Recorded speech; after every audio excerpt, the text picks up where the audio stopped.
semua, selamat siang. Kita memuji Tuhan karena Tuhan begitu luar biasa. Tuhan hadirkan kita kembali di hari ini dengan penuh semangat. Kita mau mendengarkan firman Tuhan bersama-sama, duduk di kaki Yesus. Untuk itu, hari ini adalah bagian ke-13 dari When Future Rhymes with History.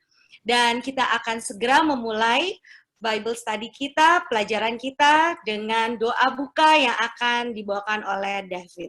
Silakan David. Baik, kita satu dalam doa.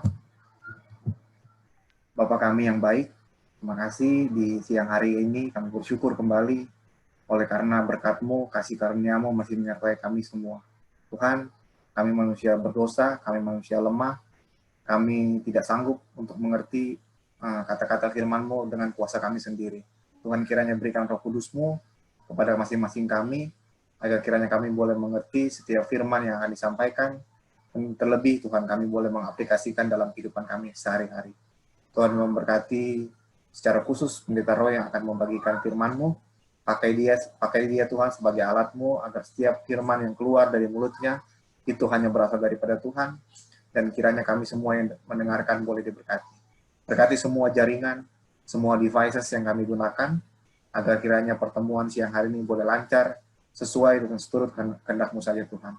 Menyertai semua yang masih dalam perjalanan bergabung pada meeting pada kami siang hari ini, kiranya mereka yang sudah melihat undangan yang disebarkan, boleh tergerak hati bergabung, belajar bersama-sama firman-Mu pada kami, pada siang hari ini.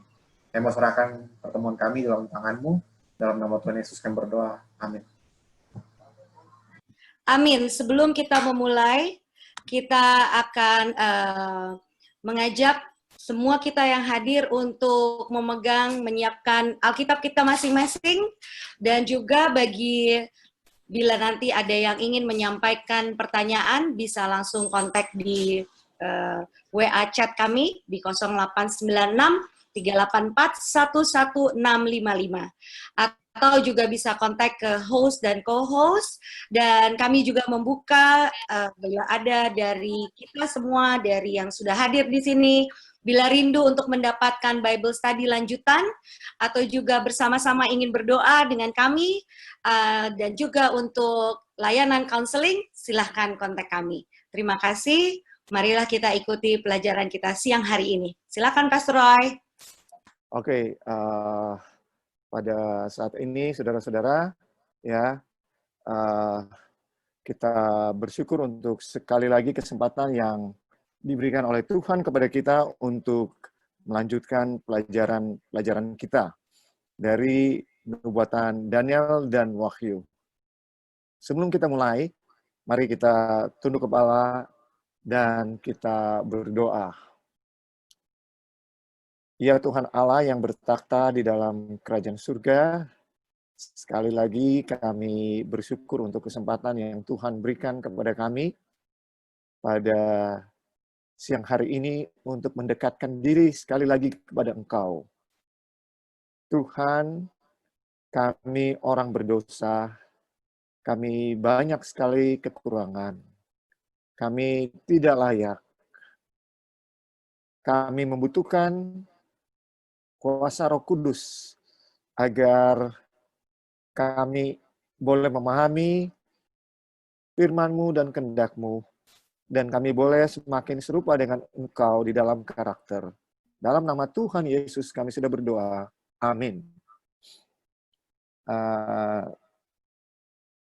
Saudara-saudara, kita sangat bersyukur untuk pelajaran-pelajaran yang sudah kita lakukan sejauh ini. Bisa dibilang saudara-saudara terus menjadi inspirasi bagi saya secara pribadi. Ya, saya nggak tahu berapa banyak dari saudara yang hadir semalam dan masih juga hadir pada saat ini. Ya, ini memberikan kekuatan bahwa saudara memiliki semangat untuk terus mempelajari firman Tuhan, ya, siang, malam, sebagaimana Mazmur 1 bisa dibilang ayat 2 katakan, ya. Jadi Terima kasih untuk semangat dari saudara-saudara sekalian. Baiklah, saya ingin ringkaskan apa yang kita sudah pelajari sejauh ini, dan khususnya kemarin, bahwa ternyata di dalam perumpamaan Tuhan Yesus tentang penabur, ya, punya paralel dengan nubuatan Daniel 2. Ya, saudara-saudara, bahwa sejarah umat-umat Tuhan digambarkan seperti seorang penabur yang akan datang menabur. Siapa penabur itu? Penabur itu adalah Tuhan Yesus sendiri. Dan apa yang dilambangkan dengan benih yang jatuh? Benih yang jatuh disebutkan sebagai firman Tuhan. Dan benih itu jatuh di tanah yang berbatu-batu, di pinggir jalan, maupun di tanah yang penuh semak duri. Ya, kemudian benih ini akhirnya mendapatkan tanah yang baik. Kebanyakan dari saya dan saudara ada di 3 jenis tanah yang pertama. Ya, kita ini seperti yang ada di pinggir jalan, kemudian kita ini seperti kadang-kadang juga seperti yang di tanah yang berbatu-batu, kemudian sering juga mungkin paling banyak di yang nomor 3. Yang nomor 3 adalah tidak berbuah, ya. Jadi persamaan dari 3 kelompok tanah yang pertama adalah 3 kelompok tanah yang pertama ini, 3-tiganya tidak berbuah. Ya, 3-tiganya tidak berbuah. Yang pertama di pinggir jalan langsung diambil oleh setan katanya. Ketika ada pelajaran Alkitab yang saya dan saudara tidak pahami, kita tidak mau terus mencari tahu sampai kita mengerti. Ya, apalagi Daniel Wahyu, nubuatan-nubuatan yang sulit. Akhirnya kita tidak mengerti, kita stop untuk belajar. Kita tidak mencintai kebenaran. Sebagaimana yang disampaikan tadi malam. Ya, saudara-saudara, kalau saya dan saudara mencintai kebenaran, ada satu saja kata yang kita tidak mengerti di dalam ayat Alkitab yang kita baca, maka kita akan berusaha untuk mencari mengerti. Dan kita tidak akan berhenti sampai kita mengetahui apa maksudnya. Saudara-saudara, ini sangat penting. Saya dan saudara harus punya kecintaan kepada firman Allah seperti itu. Yaitu kita tidak akan berhenti sampai kita tahu apa artinya. Saudara, seringkali kita waktu nggak mengerti, kita langsung stop. Nggak mau berpikir. Nggak mau berusaha terus mencari tahu arti daripada firman Tuhan yang kita pelajari. Dan kelompok orang seperti ini digambarkan seperti benih yang jatuh di pinggir jalan. Ya, dan kelompok yang pertama ini juga menggambarkan orang yang kalau kita pikirkan ya tanah yang di pinggir jalan. Ini dalam konteks satu pertanian di zaman dulu. Jadi di pinggir-pinggir ladang itu ada tanah yang dibuat hanya untuk orang bisa lewat jalan. Dan biasanya batu-batu maaf saudara, ada gangguan ya. Jadi saudara-saudara, ketika orang berjalan di jalan itu, ya biasanya jalan itu akan dikosongkan dan setiap ada batu dipinggirkan ke pinggir jalan. Dan apa yang terjadi adalah yang di pinggir jalan itu menjadi keras akhirnya. Ini menggambarkan juga hati kita yang keras seringkali saudara. Tidak mau menerima kebenaran yang disampaikan. Karena kebenaran itu mungkin sakit dan menyakitkan. Ya, akhirnya kita bilang, enggak, saya enggak mau. Kita hanya mau menerima bagian daripada firman Tuhan yang menyenangkan bagi kita. Saudara, kita akan binasa kalau kita punya sikap seperti itu. Saya dan saudara harus bisa, ya, saya mau katakan, tetap menerima walaupun sakit, tapi selama itu adalah firman Tuhan, maka saya dan saudara harus bisa tetap menerimanya. Itu yang saya bisa katakan. Kalau kita tidak mau berada di kelompok yang pertama ini. Kedua, orang yang digambarkan sebagai benih yang jatuh di tanah yang berbatu-batu. Apa yang dilambangkan dengan benih ini? Yaitu orang-orang yang sangat bergembira, bersukacita menerima kebenaran, tetapi kemudian ada penganiayaan kepada mereka. Dari mana penganiayaan ini? Tentunya dari setan. Apa maksudnya? Supaya mereka menyerah dengan iman yang mereka telah terima ini. Mungkin itu iman yang baru, saudara-saudara. Ya, dan banyak orang yang di dalam kelompok dan kategori ini menerima kebenaran, tapi kemudian menyerah karena ada penganiayaan.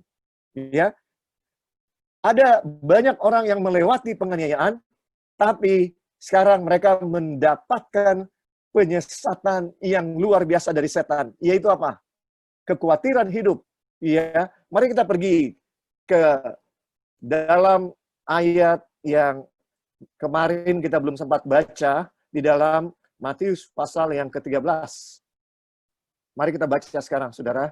Matius pasal yang ke-13, ayat ini yang berhubungan dengan kelompok yang ketiga. Di dalam ayat 22, yang ditaburkan di tengah semak duri ialah orang yang mendengar firman itu, lalu kekhawatiran dunia. Ya, kekhawatiran dunia ini dan tipu daya kekayaan. Saudara dengarkan, firman Tuhan bilang, tipu daya apa? Tipu daya kekayaan. Ya, tipu daya kekayaan menghimpit firman itu sehingga tidak berbuah. Ya, saudara, ini adalah satu perumpamaan yang sangat baik untuk aplikasi pribadi kita, saudara. Masing-masing kita. Namun ternyata ini juga mengandung makna nubuatan. Menggambarkan bagaimana umat Tuhan dari zaman Daniel yang ditawan di Babylon sedang mengalami ya suatu pengalaman yang luar biasa, dan kemudian datang kerajaan Media dan Persia, ya, kemudian datang kerajaan Yunani yang betul-betul menghimpit kebenaran firman Tuhan dengan Helenismenya, ya, dengan tawaran dunia yang diberikan. Tadi malam kita melihat bagaimana kerajaan yang ketiga, kerajaan Yunani ini, ya, menguasai dunia dan juga punya hubungan dengan umat Tuhan. Yunani tidak menganiaya umat Tuhan, ya, bisa dibilang, tapi justru melindungi umat-umat Tuhan di Yerusalem, di Israel, ya, melindungi mereka. Tetapi mau nggak mau paham dari keduniawian Yunani itu masuk, dan paham humanisme dari Yunani itu masuk ke umat-umat Tuhan. Dan akhirnya kita tiba di zaman Roma, di mana ya benar-benar umat Tuhan dianiaya oleh gereja dan agama, khususnya Yesus yang dianiaya. Sesudah Yesus naik ke surga, dia menjadi benih yang mati, yang berbuah banyak, kemudian dia naik ke surga, maka murid-murid yang mengalami penganiayaan oleh gabungan antara agama dan negara. Agamanya adalah umat-umat Tuhan, ya, bangsa Israel, sementara ya negaranya adalah kerajaan Roma. Saudara, ini adalah melambangkan apa yang dikatakan oleh nubuatan Daniel 2 ketika besi bercampur dengan tanah liat. Ya, sesudah itu, saudara, maka umat Tuhan yang terus menolak Yesus sebagai Mesias ini, akhirnya bisa dibilang mereka kembali memutar pola yang ada di perumpamaan ini. Jadi kembali ini jadi tanah yang ada di pinggir jalan. Kemudian orang Kristen akan mengalami masa di mana mereka dengan cepat menerima kebenaran, tapi ketika penganiayaan datang kepada mereka, walaupun banyak yang rela mati demi kebenaran, tapi banyak juga yang kemudian mundur. Dan mereka mengalami penganiayaan yang sangat luar biasa di zaman Kaisar Dioklesian yang digambarkan di dalam Wahyu pasal 2. Mari kita pergi kepada Wahyu pasal 2, saudara, untuk melihat nubuatan ini disampaikan di sana. Ya, di dalam Wahyu pasal 2 berbicara mengenai 7 jemaat. Ada 1 jemaat yang akan mengalami penganiayaan yang luar biasa dan dikatakan akan terjadi selama 10 hari, yaitu jemaat Smyrna. Di dalam Wahyu 2 ayat 10, jangan takut terhadap apa yang harus engkau derita. Sesungguhnya iblis akan melemparkan beberapa orang dari antaramu ke dalam penjara, supaya kamu dicobai dan kamu akan beroleh kesusahan selama 10 hari. Hendaklah engkau setia sampai mati, dan aku akan mengaruniakan kepadamu mahkota kehidupan. Saudara, ini menggambarkan pengalaman Kristen secara umum, ya, secara kolektif, pada zaman Kaisar Dioklesian, mulai tahun 303 sampai 313, ya, terjadi penganiayaan yang sangat terkenal 10 tahun lamanya. 10 hari itu melambangkan 10 tahun, karena di dalam nubuatan 1 hari sama dengan 1 tahun. Dari mana kita tahu? Dari Yeskiel 4 ayat 6 maupun Bilangan 14 ayat 34. Mari kita baca, karena memang kita belum pernah baca bahwa 1 hari sama dengan 1 tahun. Ya, di dalam Yeskiel 4 ayat 6. Di dalam Yeskiel 4 ayat 6, ya, saya sering lupa saudara, bagi saya sudah biasa, tapi bagi banyak orang mungkin belum, bahwa 1 hari sama dengan 1 tahun di dalam nubuatan. Kalau engkau sudah mengakhiri waktu ini, berbaringlah engkau untuk kedua kalinya, tetapi pada sisi kananmu, dan tanggunglah hukuman kaum Yehuda 40 hari lamanya.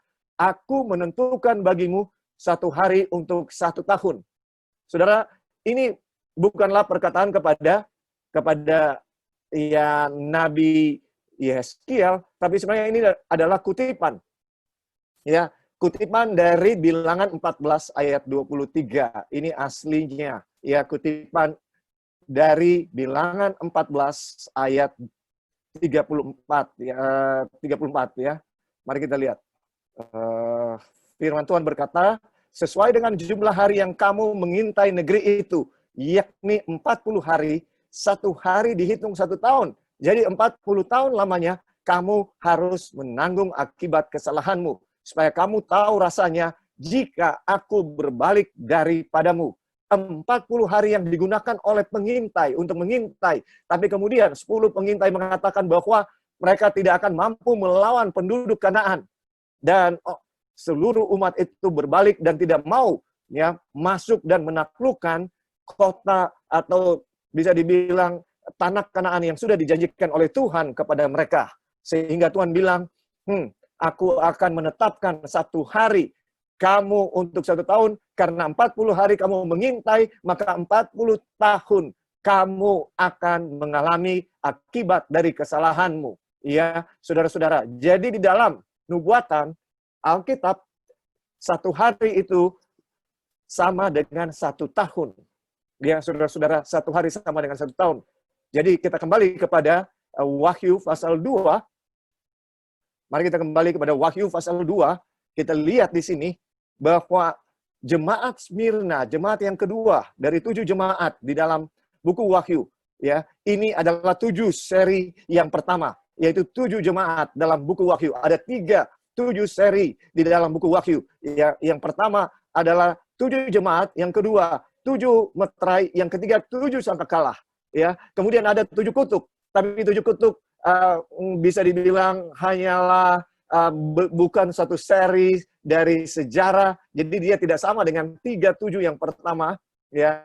Tapi 37 yang pertama menggambarkan sejarah dari zaman Yohanes. Ini sejarah umat Tuhan dari zaman Yohanes sampai Yesus datang pada kali yang kedua. Nah, ada 7 jemaat. Jemaat yang pertama Efesus, yang kedua Smyrna. Dan di jemaat Smyrna tadi kita sudah baca, ya, di dalam Wahyu pasal 2 ayat yang ke-11 bahwa ada ayat yang ke-13 bisa dibilang ada penganiayaan kepada jemaat Smyrna, ayat 10 maksud saya, ya, 10 hari, dan ini yang terjadi. Jadi saudara, inilah ya yang digambarkan dengan benih yang jatuh di tanah yang berbatu-batu, ya. Kemudian gereja akan memasuki benih yang jatuh di semak duri, ya, yang menggambarkan Yunani yang terjadi sampai saat ini. Saudara, kita sudah lihat kemarin bahwa akhirnya walaupun kita ada di zaman yang bisa dibilang zaman paling kelam dalam sejarah manusia, akhir zaman, ya, yang digambarkan kita sudah pelajari banyak bahwa 5 anak darah yang bijaksana dan bodoh menantikan kedatangan pengantin itu pada tengah malam. Artinya kepada malam yang paling pekat. Tengah malam itu adalah malam yang paling pekat, bisa dibilang. Dan malam yang paling pekat itu menggambarkan kejahatan manusia yang paling tinggi. Ini juga digambarkan dengan patung dari Daniel 2 yang mengatakan bahwa dari segi kejahatan, kekerasan, bisa dibilang, ya, maka patung ini menggambarkan dari yang emas, ya, logam yang paling mulia, terus kepada besi yang sangat keras. Tuhan datang di zaman di mana manusia memiliki hati yang paling keras, hati yang paling jahat, bisa dibilang. Ketika moral betul-betul hancur, ya saudara-saudara, ini adalah apa yang dikatakan oleh firman Tuhan. Kita melihat bahwa ini adalah kebenaran yang ditaruh terpisah-pisah. Saya dan saudara harus cari kebenaran-kebenaran ini dan taruh bersama-sama sehingga kita bisa melihat gambarannya yang utuh. Ini seperti main puzzle, saudara. Ya, tentunya kita ingat waktu kita kecil semua suka main puzzle. Anak-anak suka main puzzle. Ya, bahkan orang tua sampai hari ini suka main puzzle, ya. Dan saya nggak tahu sampai puzzle yang 1000 apakah saudara mampu lakukan, saya nggak tahu. Tapi semua suka. Di dalam Alkitab ini adalah puzzle yang ditaruh oleh Tuhan terpisah-pisah untuk mengajarkan kepada kita satu hal supaya kita siap waktu Dia mau datang. Nah, kita sudah pelajari kemarin bahwa walaupun kita dalam zaman di mana moral manusia begitu rusak dan Tuhan akan segera datang, ya. Namun Tuhan punya satu umat dengan kasih karunia-Nya. Dia punya satu umat yang membuat, bisa dibilang waktu Yesus belum datang, sebelum kiamat itu tiba, ada tanah yang subur di umat-umat Tuhan. Dan jumlah mereka, kita sudah bahas kemarin, adalah 144.000. Ini adalah skenario yang diajarkan oleh Alkitab, saudara-saudara. Saya harap kita mengerti dengan jelas skenario itu sekarang. Dan umat-umat ini, mereka adalah orang-orang yang bisa dikatakan berdosa namun sudah diubahkan. Ya, mereka mengikuti anak domba itu kemanapun dia pergi. Dan saudara, ini suatu gambaran kepada saya dan saudara bahwa sebelum kita bisa menjadi umat yang kudus di surga, saya dan saudara harus jadi umat kudus di dunia ini. Ini juga mengajarkan kepada saya dan saudara bahwa semua yang selamat adalah orang-orang yang sudah mengalahkan dosa. Mari kita pergi sekarang kembali mengulang, ya, tentang umat-umat ini, gambaran mereka. Sering-sering saudara baca gambaran tentang umat-umat Tuhan ini. Kenapa? Dengan begitu kita akan jadi sama seperti mereka, saudara-saudara. Ya. Dan aku melihat satu tanda lain di langit besar dan ajaib, 7 malaikat dengan 7 malapetaka terakhir. Karena dengan itu berakhirlah murka Allah. Dan aku melihat sesuatu bagaikan lautan kaca bercampur api. Dan di tepi lautan kaca itu berdiri orang-orang yang telah mengalahkan binatang itu. Dan patungnya dan bilangan namanya. Pada mereka ada kecapi Allah. Dan mereka menyanyikan nyanyian Musa, hamba Allah. Dan nyanyian anak domba, bunyinya, benar dan ajaib segala pekerjaanmu ya Tuhan. Allah yang maha kuasa, adil dan benar segala jalanmu. Ya Raja segala bangsa. Siapakah yang tidak takut ya Tuhan dan yang tidak memuliakan namamu? Sebab engkau saja yang kudus. Karena semua bangsa akan datang dan sujud menyembah engkau. Sebab telah nyata kebenaran segala penghakimanmu. Kemudian daripada itu aku melihat orang membuka bait suci kemah kesaksian di surga. Saudara dengarkan, umat-umat Tuhan yang selamat, ya, digambarkan mereka yang telah mengalahkan binatang itu. Binatang yang mana? Binatang yang ada di dalam Wahyu pasal 13. Ini binatang yang pertama dan patungnya dan bilangan namanya. Ya, orang-orang ini adalah orang-orang last generation di atas dunia ini. Last generation dari umat-umat Tuhan yang kudus di akhir zaman di atas dunia ini. Mereka berdiri di tepi lautan kaca karena mereka telah mengalahkan anak domba dan patungnya itu. Dan mereka ini menyanyikan apa katanya? Nyanyian dari Musa, anak hamba Allah, dan nyanyian anak domba. Ya, inilah yang mereka nyanyikan. Dan kita sudah lihat kemarin gambaran daripada mereka di dalam Wahyu 14. Mari kita kembali ke dalam Wahyu 14. Gambaran daripada umat-umat Tuhan yang menang. Dan aku melihat sesungguhnya anak domba berdiri di Bukit Sion dan bersama-sama dengan dia 144.000 orang, dan di dahi mereka tertulis namanya dan nama Bapaknya. Dan aku mendengar suatu suara dari langit bagaikan desau air bah dan bagaikan deru guru yang dahsyat, dan suara yang kudengar itu seperti bunyi pemain kecapi yang memetik kecapinya. Mereka menyanyikan suatu nyanyian baru di hadapan takhta dan di depan keempat makhluk dan tua-tua itu, dan tidak seorang pun yang dapat mempelajari nyanyian itu selain daripada 144.000 orang yang telah ditebus dari bumi itu. Saudara, nyanyian di dalam Alkitab sering digunakan untuk menggambarkan pengalaman hidup dari seseorang. Itu sebabnya ada buku Mazmur. Buku Mazmur menggambarkan begitu banyak nyanyian dan doa yang ditulis oleh umat-umat Tuhan yang mengalami pergumulan-pergumulan yang luar biasa di dalam hidup mereka. Dan nyanyian menggambarkan pengalaman mereka dengan Tuhan yang mereka syairkan dan akhirnya ditaruh nada. Saudara, apa yang mau disampaikan di sini?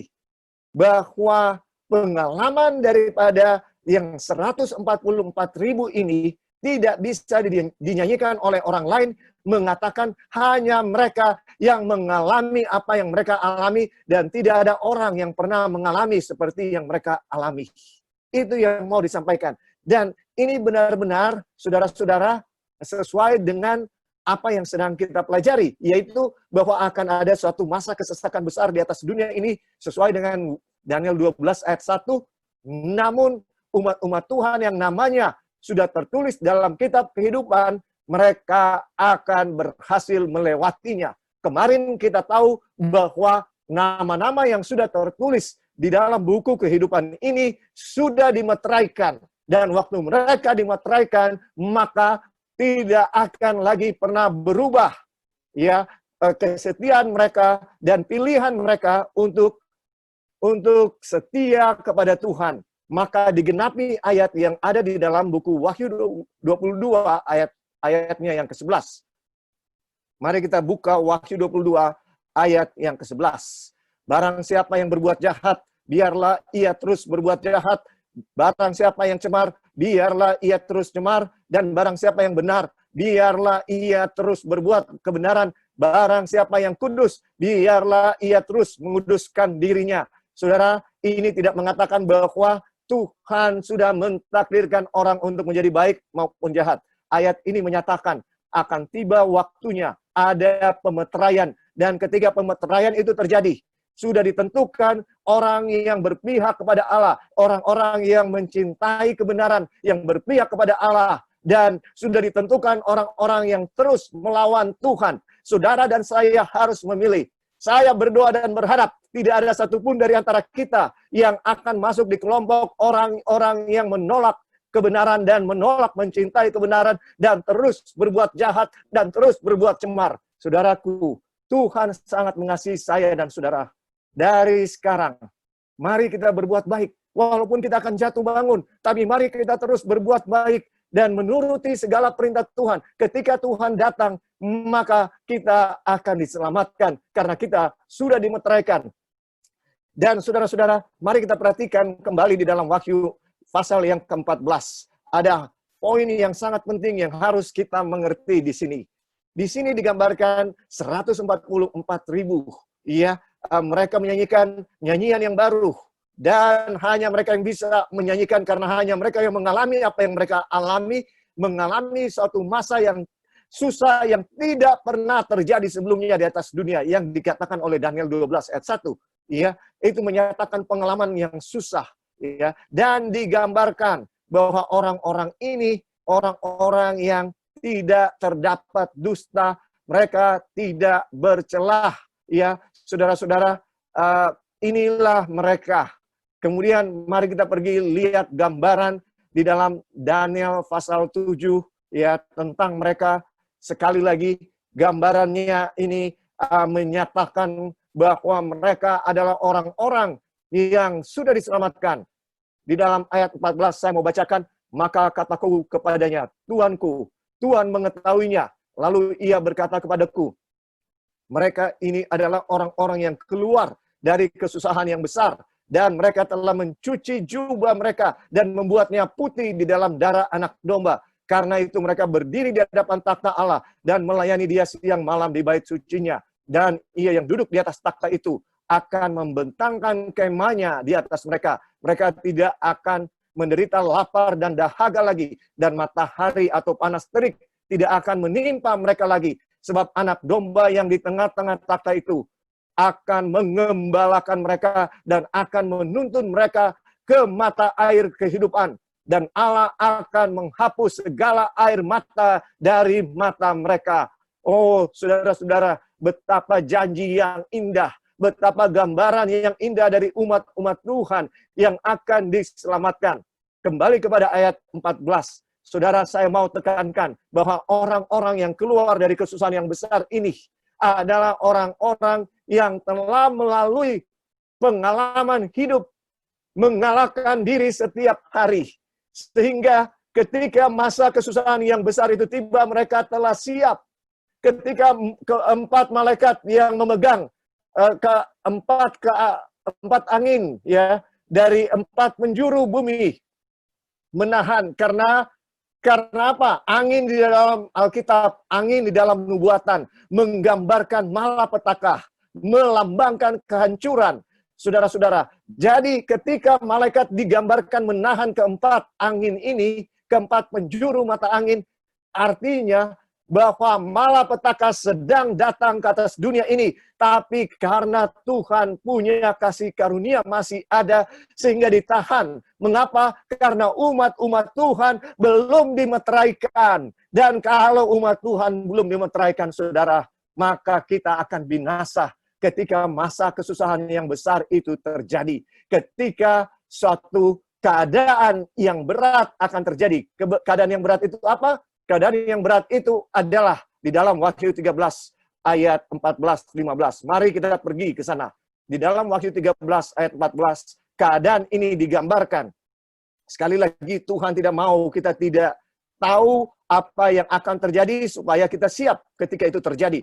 Ia menyesatkan mereka yang diam di bumi dengan tanda-tanda yang telah diberikan kepadanya untuk dilakukannya di depan mata binatang itu. Dan ia menyuruh mereka yang diam di bumi supaya mereka mendirikan patung untuk menghormati binatang yang luka oleh pedang, namun yang tetap hidup itu. Dan kepadanya diberikan kuasa untuk memberikan nyawa kepada patung binatang itu, sehingga patung binatang itu berbicara juga dan bertindak begitu rupa, sehingga semua orang yang tidak menyembah patung binatang itu dibunuh. Saudara, ini yang merupakan keadaan yang tidak pernah terjadi sebelumnya, bahwa akan ada suatu kekuasaan antikristus, dan kita telah pelajari, ya, saudara-saudara, bahwa antikristus itu adalah umat-umat Tuhan yang tidak sejati, umat-umat Tuhan yang palsu. Mereka adalah antikristus yang akan berkuasa di akhir zaman, saudara-saudara, yakni orang-orang Kristen yang akan berkuasa di atas dunia. Apakah ini skenario yang masuk akal?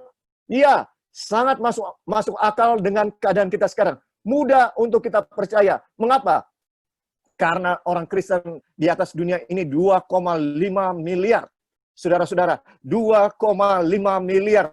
Bisa dibilang agama nomor 1 di atas dunia ini. Tapi kalau kita berpikir bahwa ketika Yesus mengatakan itu, nubuatan itu 2000 tahun yang lalu, maka umat-umat Kristen hanya berjumlah 120 orang yang berdoa bersama-sama di ruangan atas ketika Roh Kudus dicurahkan di dalam Kisah pasal 2. Hanya dari 120 orang sekarang sesudah hampir 2000 tahun, gereja Kristen, umat-umat Tuhan menjadi agama mayoritas di atas dunia ini.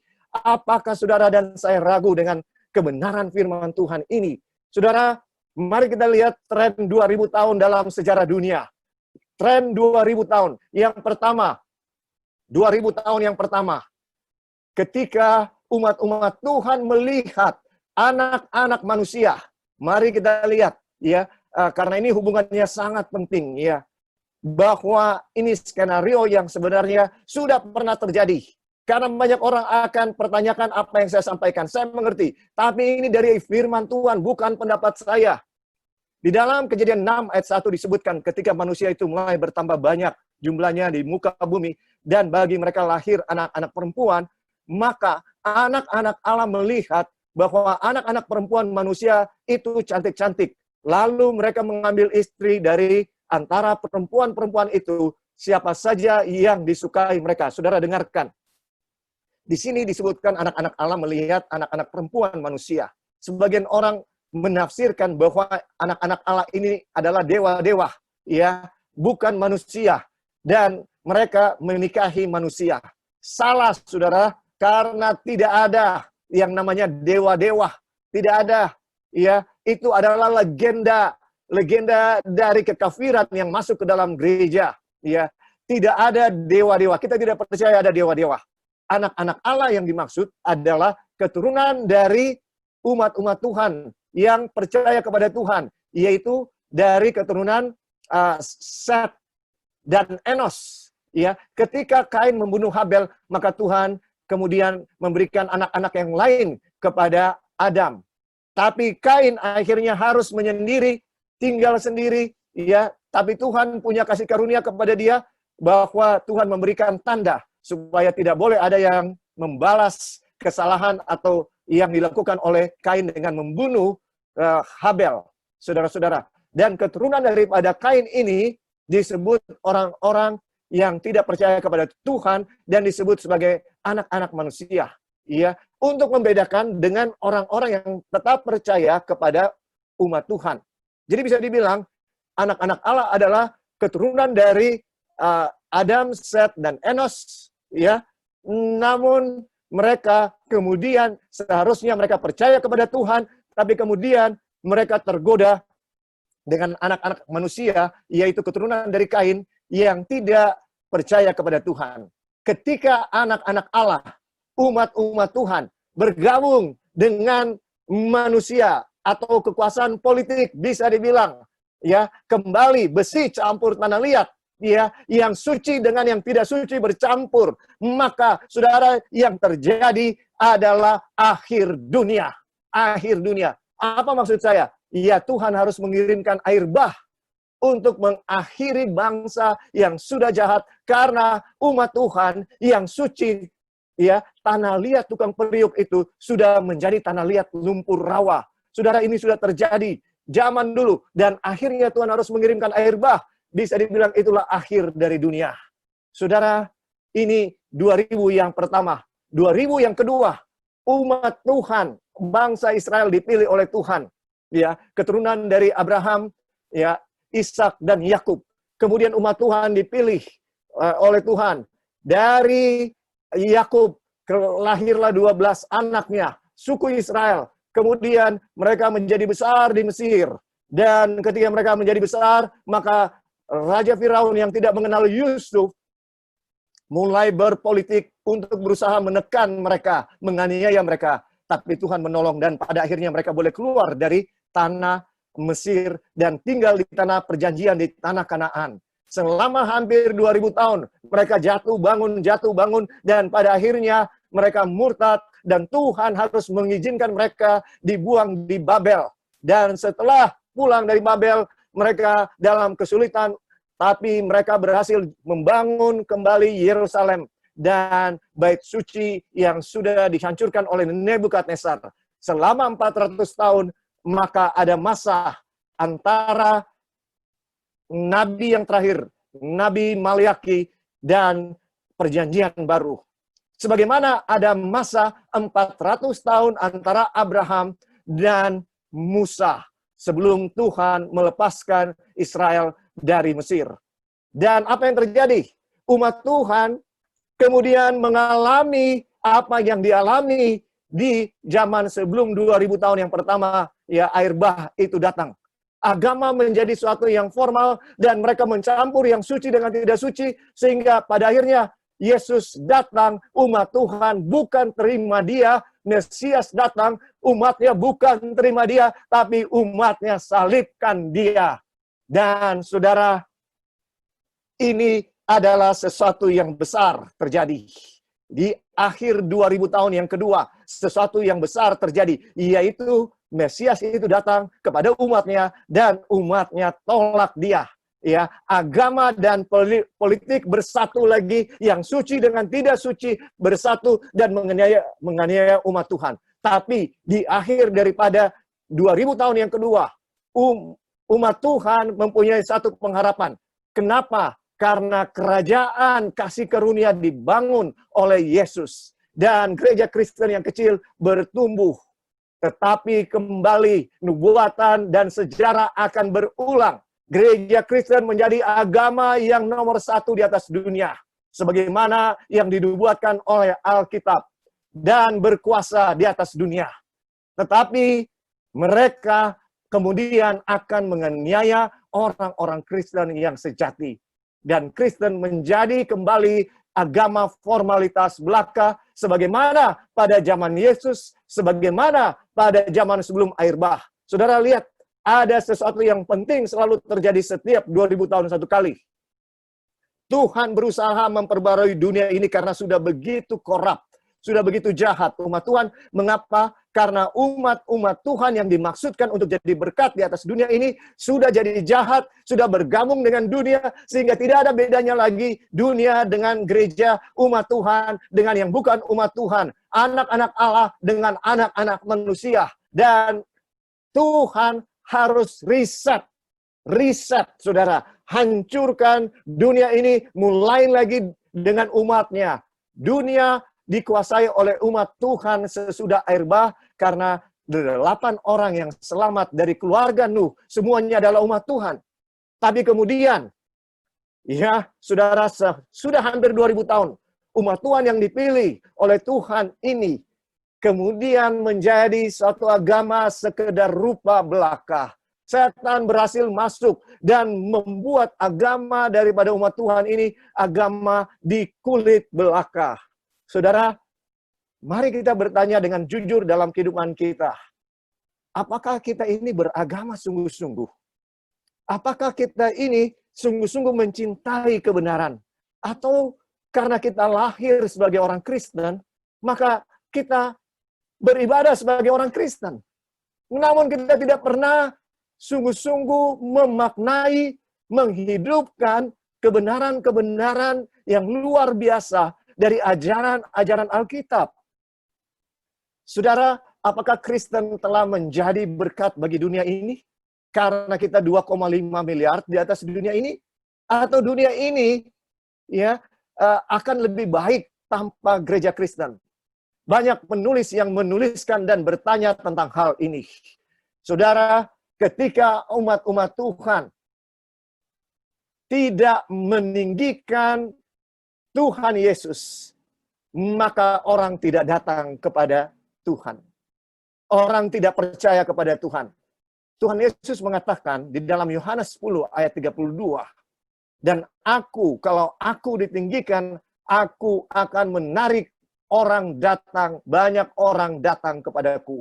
Saudara, alasannya tidak banyak orang menjadi Kristen di atas dunia ini, karena saya dan saudara tidak meninggikan Yesus dalam kehidupan kita. Benar atau tidak? Benar atau tidak, saudara? Ya, kita lihat ada penjahat, saya nggak usah sebutkan, terkenal sekali sebelum COVID-19 di seluruh dunia, beritanya headlines. Beberapa saat kemudian diketahui bahwa dia pemeluk agama Kristen. Saudara, apa yang kita pelajari dari sini? Saya tidak bermaksud mengkondem dia atau keluarganya, saudara. Tetapi karena gereja menurunkan standar kebenaran, Karena gereja berkompromi dengan hukum-hukum Tuhan. Dengan maksud supaya banyak orang tetap bertahan di gereja. Dan gereja tidak memberikan perintah Tuhan yang sesungguhnya. Banyak yang menolak untuk menyampaikan kebenaran apa adanya. Tetapi supaya orang muda jangan keluar dari gereja katanya. Kita harus rangkul orang muda. Saya setuju. Kita harus rangkul orang muda dan siapa saja untuk datang kepada Yesus. Tetapi ketika kita kompromi, kita campur yang suci dengan yang tidak suci, menurunkan standar. Saya tahu bahwa orang-orang ini bermaksud baik. Ya, saudara, saya mengerti. Saya tidak hakimi bahwa mereka bermaksud jahat. Tidak. Tapi di gereja banyak orang yang menurunkan standar supaya banyak umat di dalam gereja. Dan akhirnya apa yang terjadi, saudara, orang-orang muda kita menganggap pelanggaran kepada hukum sebagai suatu yang lumrah dan biasa. Apakah gereja Kristen menjadi berkat bagi dunia ini? Saudara, satu pertanyaan yang sangat penting untuk kita tanyakan kepada diri kita. Sebagai pendeta Kristen, saudara, hati saya hancur ketika gereja merendahkan kebenaran tanpa sadar. Kita sedang merendahkan Yesus. Karena Yesus bilang, akulah jalan dan kebenaran dan hidup. Kalau saya dan saudara rendahkan kebenaran, kita sedang rendahkan Yesus. Dan kebenaran didefinisikan oleh Mazmur sebagai hukum Tuhan. Di dalam Mazmur 119 ayat 142, ya, disebutkan dengan jelas, saudaraku, bahwa mari kita pergi ke sana. Ini sudah disebutkan tadi malam oleh pendeta baik, tapi mari kita baca lagi di dalam Mazmur 119. Kenapa? Karena versi bahasa Indonesia agak beda dengan versi bahasa Inggris. Ya, di bahasa Inggris begitu banyak versi bahasa Indonesia, ya, umumnya hanya terjemahan baru. Saudara, mari kita lihat Mazmur 119 ayat 142. Firman Tuhan berkata, apa itu kebenaran? Apa itu kebenaran? Kita dengarkan dengan jelas disebutkan. 119 ayat 142, firman Tuhan mengatakan, keadilanmu adil untuk selama-lamanya, dan Tauratmu benar. Itu versi bahasa Indonesia. Tapi King James Version mengatakan, Tauratmu atau hukum-hukummu adalah kebenaran. Saudara, ketika kita merendahkan hukum Tuhan, dan itu adalah pekerjaan utama dari setan, merendahkan hukum Tuhan, menyatakan hukum Tuhan tidak penting. Kenapa? Karena itulah pertentangan dia dengan Tuhan. Kenapa dia dikeluarkan dari surga? Karena dia melawan, memberontak kepada Tuhan. Dia memberontak kepada Tuhan artinya dia tidak mau menuruti hukum Tuhan. Pemberontak di dalam suatu negara karena mereka tidak mau menuruti konstitusi atau hukum dari negara itu. Saudara dengarkan, setan dikeluarkan dari surga karena dia memberontak melawan hukum Tuhan. Dan Tuhan katakan, akulah jalan dan kebenaran. Saudara, Yesus mengatakan bahwa dia adalah kebenaran. Kalau saya dan saudara mau banyak orang datang kepada Tuhan Yesus, tinggikan hukum-hukumnya, tinggikan hukum-hukumnya, saudara. Ya, dan kalau kita mau meninggikan Yesus, tinggikan perintah-perintahnya. Yesus bilang, jikalau kamu mengasihi aku, turutilah segala perintahku. Saya tidak peduli. Begitu banyak teolog yang membedakan dan menentangkan, ya, membuat bahwa hukum dengan Yesus itu bertentangan. Salah besar. Yesus dan hukum adalah sama. Mengapa? Karena hukum itu merefleksikan, menggambarkan karakter daripada Yesus. Karakter dari Yesus adalah kasih. Sementara inti dari hukum itu adalah kasih. Ya, para teolog boleh mempertentangkan antara hukum dan Yesus. Tetapi firman Tuhan Alkitab tidak sama sekali mempertentangkan Yesus dan hukum. Ya, ada bagian-bagian yang sepertinya seperti itu. Saya mengerti, tapi saudara harus mengerti konteksnya apa. Ya, orang-orang Yahudi yang jadi Kristen di dalam perjanjian baru, mereka tetap masih memiliki kedagingan manusia lama, yaitu menyombongkan keyahudian mereka, menyombongkan tradisi mereka, membanggakan segala tradisi mereka, bahwa orang-orang Kristen yang tidak berlatar belakang Yahudi harus tetap disunat, harus tetap menuruti hukum-hukum ya, upacara, bukan hukum upacara, tapi hari-hari raya. Saudara-saudara, mereka menuntut dan mereka merasa benar oleh karena mereka menuruti hukum-hukum ini. Dan Rasul Paulus harus berbicara keras kepada mereka bahwa ketika Yesus mati, ada bagian-bagian yang sudah tidak perlu harus dilakukan, yaitu tidak harus disunat, tidak harus merayakan hari-hari raya Yahudi, tidak harus dilakukan. Jadi kenapa kamu masih membanggakan, meninggikan perayaan-perayaan tradisi kamu yang sebenarnya sudah dipenuhi waktu Yesus mati, yaitu hari-hari raya. Dan jangan menuntut. Itu sebabnya Rasul Paulus berbicara keras. Tapi Rasul Paulus tidak pernah menentang 10 hukum. 10 hukum tidak pernah ditentang oleh Rasul Paulus, saudara. Ya, ini dia yang kita harus mengerti. Dan Yesus sendiri berkata, jangan kamu menyangka bahwa aku datang untuk meniadakan hukum Taurat. Aku datang bukan untuk meniadakannya, tetapi untuk menggenapinya. Sebagian orang bilang, oh, menggenapi itu artinya mengakhirinya. Dengan dia mati, maka hukum Taurat lagi tidak berlaku, saudara. Ya, ini adalah ajaran-ajaran yang berusaha dimasukkan untuk menyelewengkan kebenaran. Saudara, dengarkan firman Tuhan, cintai kebenaran. Ya, Yesus mau saya dan saudara masuk di kelompok 144.000. Kalau saudara perhatikan, mereka adalah orang-orang berdosa sama seperti saya dan saudara, tapi dengan kasih karunia Tuhan, mereka telah diubahkan dan mereka telah dimeteraikan dan mereka menang dari diri, dari dosa, dan dari antikristus yang akan muncul di akhir zaman. Saudara, apa yang harus kita lakukan? Apa aplikasi bagi saya dan saudara? Bahwa saya dan saudara hidup di zaman yang sangat berbahaya. Sebentar lagi masa kesusahan besar yang disebutkan oleh Daniel 12 ayat 1 akan segera tiba. Dan kalau saya dan saudara adalah 5 gadis yang bijaksana, kita harus bersedia dari sekarang untuk dimeteraikan. Ya, karena kalau kita baru mau bersedia nanti, kita tidak akan siap.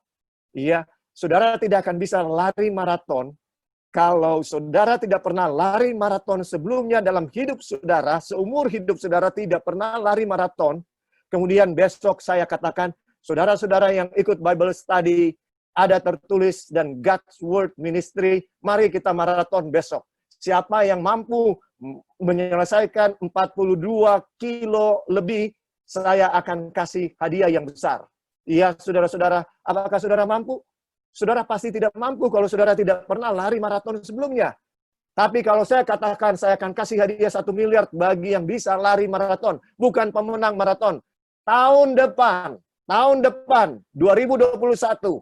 Ya, saudara-saudara, kalau saya katakan seperti itu, saudara mulai mempersiapkan diri saat ini. Ini yang harus kita perhatikan, ini yang merupakan hal yang sangat penting, saudara. Saya dan saudara harus mulai latihan iman. Latihan untuk memiliki karakter seperti Yesus. Kalau kita mau memiliki karakter seperti Yesus, maka jangan harapkan hidup yang mudah. Harus mengalami apa yang dialami oleh Yesus. Mari kita lihat 2 Timotius 3 ayat 12. Ya, karena banyak orang berpikir saya pengikut Yesus, maka Yesus harus lindungi saya dari segala masalah, dari segala kesusahan. Salah berpikir, saudara. Di dalam 2 Timotius 3 ayat 12, firman Tuhan dengan jelas mengatakan, memang setiap orang yang mau hidup beribadah di dalam Kristus Yesus akan menderita apa, saudara? Akan menderita apa? Akan menderita aniaya. Sedangkan orang jahat dan penipu akan bertambah jahat. Mereka menyesatkan dan disesatkan. Saudara dengarkan, kita punya pilihan. Hanya 2.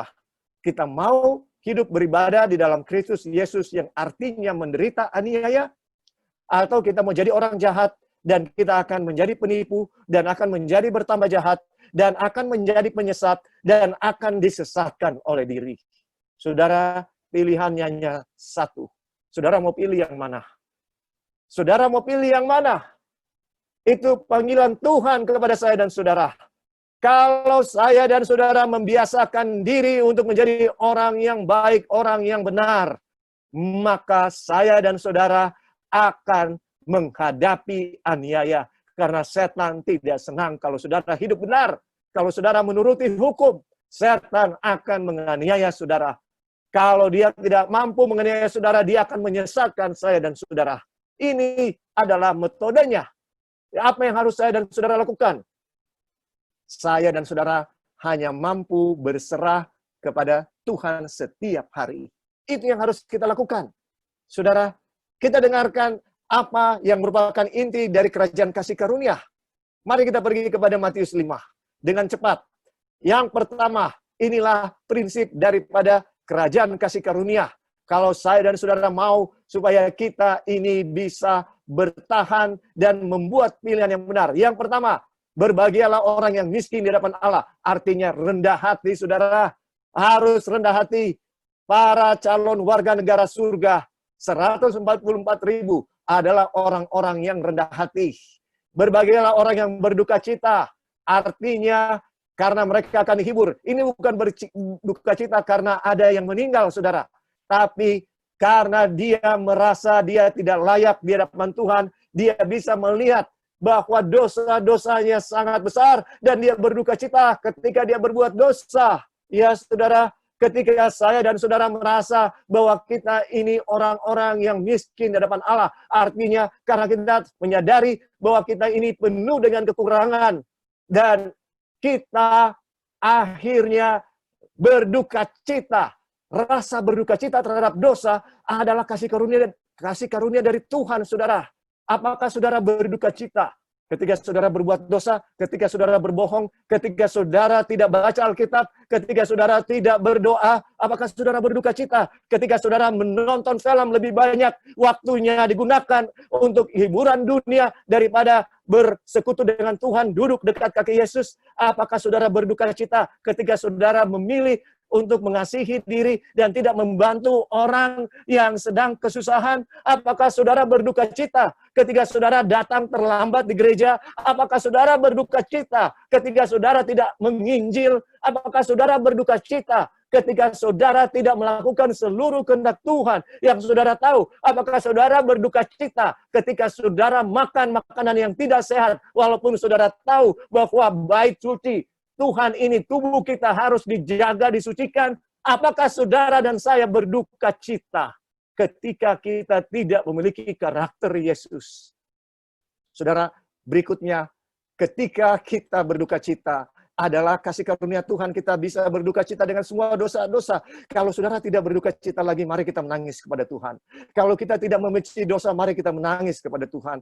Kalau kita tidak bisa melihat dosa itu jahat, mari kita menangis kepada Tuhan, saudara. Berbahagialah orang yang lemah lembut. Kemudian kita memiliki kelemah lembutan. Oleh karena kita tahu betapa sulitnya mengalahkan diri. Betapa sulitnya dan hebatnya pertarungan mengalahkan diri. Saudara, saya dan saudara ini sering tidak masuk akal. Kita tahu betapa sulitnya ya kita melawan kesusahan, ya kedagingan kita. Tapi kita tidak mau terima bahwa orang lain pun mengalami hal yang sama. Iya atau tidak? Iya kan? Kita nggak ada kelemah lembutan dengan orang yang berbuat salah. Ya, orang yang berbuat salah yang kecil, padahal kita berbuat salah yang besar. Saudara, belum tentu siapa punya dosa lebih besar, saudara, dalam kehidupan. Seringkali di gereja, ya, kita tidak bisa menerima kesalahan dari pendeta, kesalahan dari ketua jemaat, kesalahan dari majelis jemaat, dan kita kritik mereka, padahal diri kita juga bergumul. Kita tahu dengan keadaan diri kita. Saudara, mari kita jujur. Mari kita jujur. Mengapa kita nggak ada kelemah lembutan dengan saudara-saudara kita yang lain? Kenapa? Padahal kita pun bergumul dengan diri kita. Kalau saya dan saudara berduka cita dengan dosa, maka kita akan memiliki kelemah lembutan kepada orang-orang yang ada di sekitar kita. Berbagailah yang lapar dan haus akan kebenaran. Kalau kita memiliki kelemah lembutan, kita rindu agar kita selalu menjadi orang yang benar. Kita akan selalu lapar dan haus untuk hidup benar, hidup suci, dan hidup saleh. Dan saudara, akhirnya kalau kita selalu mencari kebenaran, kita selalu mau makan firman Tuhan, ya, maka yang terjadi kita akan semakin memahami bahwa saya ini orang berdosa, saya ini tidak layak, ya. Maka yang terjadi dengan kita, saudara, kita akan bermurah hati kepada orang-orang yang bersalah kepada kita. Dan ketika kita bermurah hati kepada orang-orang yang bersalah, ya, secara tidak langsung, ya, tanpa kita sadari, kita mulai memiliki kekudusan di dalam hati kita. Kita mulai memiliki kekudusan di dalam hati kita, saudara. Dan ketika kita memiliki kekudusan, kita akan menjadi berkat bagi orang-orang di sekitar kita. Kita akan membawa damai kemanapun kita pergi. Ada 2 orang bermasalah di gereja, di keluarga, di tetangga, kita akan bisa dengan kuasa Tuhan, kalau kita punya hati yang suci, maka kita akan menjadi pembawa damai. Dan saudara, ketika kita menjadi orang yang bisa membawa damai, maka apa yang terjadi? Kita sudah siap untuk dianiaya, karena walaupun kita dianiaya, kita akan berkata, Bapa, ampuni mereka, sebab mereka tidak tahu apa yang mereka perbuat. Saudara, ini adalah kerajaan kasih karunia. Ini yang Tuhan Yesus katakan, bahwa orang Kristen yang sejati, yang beribadah kepada Tuhan, mereka akan dianiaya. Berbagailah orang yang dianiaya oleh sebab kebenaran, karena merekalah yang empunya kerajaan surga.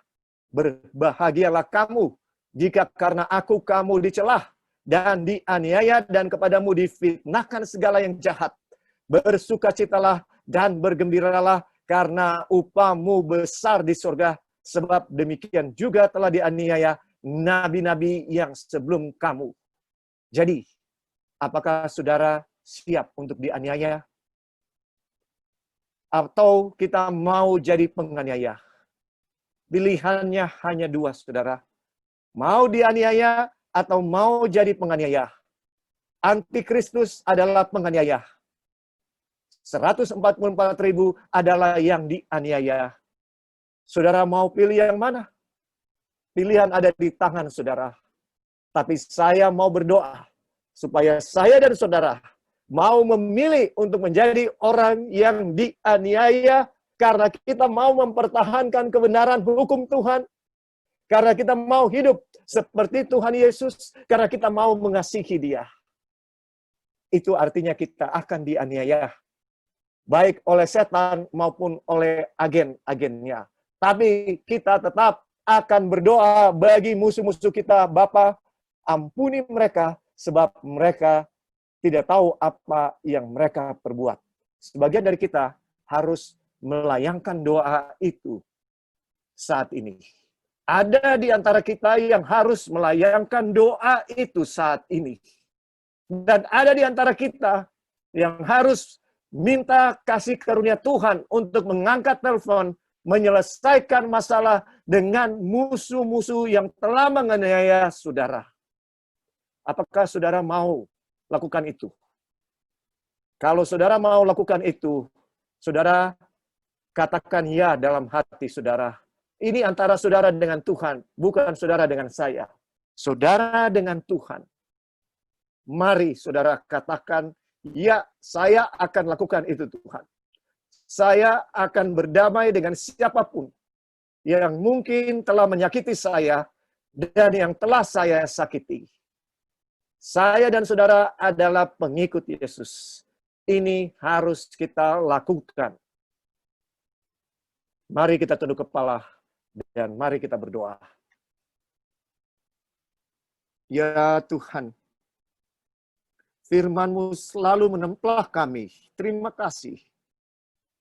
Namun firman-Mu juga selalu memberikan kami kekuatan untuk hidup benar di atas dunia yang penuh dengan pencobaan ini. Engkau tahu Tuhan, setiap hari kami bergumul, setiap hari kami harus berjuang mengalami kesusahan yang besar secara lokal dalam kehidupan kami sendiri.